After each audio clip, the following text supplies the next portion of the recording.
Olá pessoal, tudo bem? Meu nome é Leslie, sejam bem-vindos aqui ao 49ers em português. Tem meu canal só do 49ers e eu deixo a playlist aqui no meu canal geral, digamos assim. Tá? Vamos falar agora da semana 1.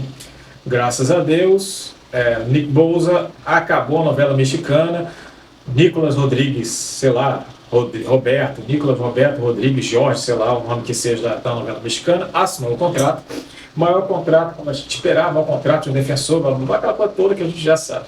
Pois bem, 49ers vai jogar contra o Pittsburgh Steelers em Pittsburgh. Tem algumas coisas que eu preciso considerar aqui com vocês. É o seguinte, vai ser um jogo apertado, tá, gente? Vai ser um jogo apertado. As pessoas estão subestimando, alguns torcedores estão subestimando o Pittsburgh. Não façam isso, não façam isso. Mike Tomlin, eu sou um fã do cara, já falei isso aqui várias vezes e continuo. Sou um fã do cara. O cara está anos na NFL como head coach. Não teve uma temporada negativa. E mais, ele treinou o Big Bang no final da carreira, tá? E Big Bang, uma geladeira, sem se movimentar, sem jogo corrido, levou para os playoffs. Levou o Big Bang jogando muito mal aos playoffs no seu último ano, então sem subestimação de Pittsburgh, tá? A primeira coisa que ele precisa colocar. O ano passado ele conseguiu uma temporada positiva, começando com Mitchell Trubisky e depois terminando com Kyle Pickens, tá? Então, não subestimem lá. Outra coisa é o seguinte, o Pittsburgh tem uma linha defensiva excepcional, e tem o TJ Watt, que está voltando, e gosta de jogar do lado direito, ou seja, do lado esquerdo da linha defensiva, ao lado direito, né? Tá, vamos ver como é que vai ficar aqui na marcação da linha ofensiva, que é o ponto mais frágil de São Francisco, da linha ofensiva de São Francisco, com o Macvitz, tá? Macvitz, uma coisa assim que eu não consigo falar o nome dele, peço até desculpas. Então ele gosta de jogar ali, e o que é um grande problema ali para essa linha ofensiva. Eu gostaria de deixar muito claro isso, as dificuldades que a gente vai ter ali nesse sentido. A outra coisa é o seguinte, o jogo corrido, a linha defensiva de São Francisco não está bem. Javon Hargrave entrou, nos jogos de pré-temporada ele conseguiu até um pouco de pressão, mas tinha uma tensão, um cansaço rápido dele, então eu não fiquei muito satisfeito, alguma coisa está errada. E a outra coisa é o seguinte, em alguns jogos da pré-temporada, inclusive com o time titular, se você pegar o jogo contra os Broncos, começou o jogo com a defesa titular, hein? Mais de 6 jardas por carregada no jogo corrido. Isso é muito. Para quem não tem noção, isso aí o ano passado foi menos de 3 que São Francisco levou. E agora 6 no jogo de pré-temporada, inclusive com o time titular. Tá? Claro, faltando Nick Bosa, mas é uma coisa para a gente ficar de olho, atento, e é um problema que tem que ser visto. Tá? Outra coisa é o seguinte, falando ainda da defesa, tem 2 outros pontos que eu preciso, 3 pontos na verdade, né, que eu preciso tratar com vocês aqui. Primeiro é que a secundária vai ser testada, tá? Eu acho que a secundária de São Francisco é subestimada. Então, tenho certeza. Eu vejo os analistas, inclusive o Mike Clay, colocando lá para baixo, como 15ª. Não concordo. Eu acho que Xavier Ward joga bem, ele não é brilhante, mas ele joga muito bem, marca bem. Um jogo ou outro, realmente ele não foi bem, mas acontece também. Mas, no geral, ele é um bom cornerback. Outro que é muito bom e que melhorou muito foi o Deamador Lenore, que deve começar como titular. Ele não começou bem a temporada, aí você pega os números da temporada regular, mas ele não foi muito bem. Mas pega os últimos jogos, incluindo os playoffs. Em todos os jogos de playoff, fora, claro, eu vou até tirar aqui das avaliações a final da NFC, né? Porque não teve jogo, né? Depois que o Purdy se machucou, não teve jogo. Então, Deamador Lenore, ele interceptou em todos os jogos. Os 2 jogos de playoff que jogou, ele interceptou.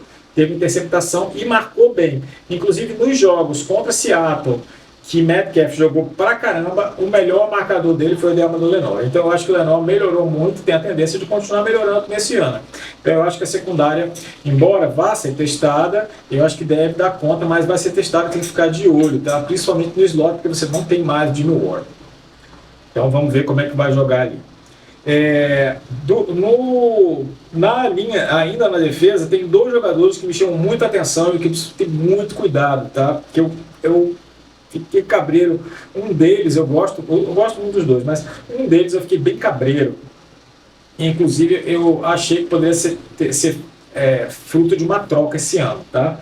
Que é Dre Greenlaw. Ah, é ótimo, jogou com o All-Pro. Isso, daria uma troca no pique alto, você poderia pegar um cara na linha ofensiva. Porque os linebackers de São Francisco são muito bons. E qual é o problema do Greenlaw? São as faltas que ele faz, a disciplina. Faz muita falta e algumas faltas após a jogada. Eu fui rever o jogo de playoff e os últimos jogos, principalmente, dos 8 últimos jogos, ele fez acho que 3 ou 4 faltas após a jogada, algumas faltas desnecessárias. Então ele precisa se disciplinar. É ótimo jogador, é excepcional, tá? Mas a troca dele às vezes faz necessária, gente, para manter o time. Se a peça é substituir, você precisa de um substituto, uma outra peça importante, por que não trocá-lo, tá? E o outro que eu acho que hoje, esse ano, vai solucionar é Talanoa Hufanga. Hufanga faz jogos brilhantes e jogos medíocres. Eu acho que agora ele deve melhorar a sua consistência e acertar as coisas que ele errou. De vez em quando você confia um pouquinho menos no seu instinto e confia mais na sua visão. É isso que ele precisa fazer. E a outra coisa foi o seguinte, eu estava revendo alguns jogos e nos playoffs ele errou alguns tackles que a gente não espera que o safety erre. Tá? Se você pegar o jogo contra Dallas, esse jogo mesmo que é compacto, de melhores momentos, você vai ver em 2 momentos que ele errou um tackle. Um deles contra o CeeDee Lamb, que era uma 4ª-1, que ele veio ali no screen, correndo pelo screen, e aí ele passou lotado pelo CeeDee Lamb. Ele não precisaria nem passar lotado, se ele ficasse na frente, dava tempo da defesa chegar e coibir aquilo ali. Então, ele não precisa, às vezes, acertar o tackle, mas se ele segurar o cara, dá tempo para seus companheiros chegarem. E ele foi muito afoito e tomou um drible ali de corpo. Então, isso aí chamou a atenção. Veja bem, eu tomaria esse tipo de corpo 100 vezes sabendo o que ele ia fazer, mas eu não sou safety, né, profissional, não sou safety profissional, então ficaria. E a outra coisa, o outro tackle que ele errou foi um sack. Ele foi na blitz, foi em direção ao Dak Prescott e errou o sack. Tava só ele e o Dak se abaixou e pegou o sack. Esperou ele pular, se abaixou e furou o sack dele. Então, tudo bem, depois o Dak tomou o sec por conta da velocidade do jogo, beleza. Mas é uma coisa que a gente tem que ficar de olho, ele precisa ter um pouquinho menos a força. Se ele tivesse segurado ou tivesse ido mais no tronco, né, em vez de ir aqui no ombro, ele teria derrubado e feito o sec. Então esses são os pontos, e vejo que a minha maior preocupação realmente é com a defesa, tá? E obviamente é com a linha ofensiva de São Francisco. Agora, um que me chama a atenção em relação ao ataque é George Kittle está machucado mais uma vez. Mais uma vez, George Kittle machucado. Então, ele é dúvida para o jogo. Estão dizendo aí que ele vai jogar, mas entre ele jogar e estar 100% é outra coisa. George Kittle é um motor para aquele ataque. Ele e, obviamente, o Christian McCaffrey. Então, é um motor, é líder, é um jogador forte, voluntarioso, então ele é muito importante em campo. Às vezes é mais importante do que efetivamente o que ele faz. Tá bom? Então eu acho que isso é uma coisa que a gente deve ficar bastante de olho nesses jogadores, de como é que vai funcionar. Tá bom? E, bom, é isso, gente. Muito obrigado. E depois do jogo eu vou fazer vou dar a nota de cada unidade aqui no jogo, tá bom? Até a próxima, se Deus quiser.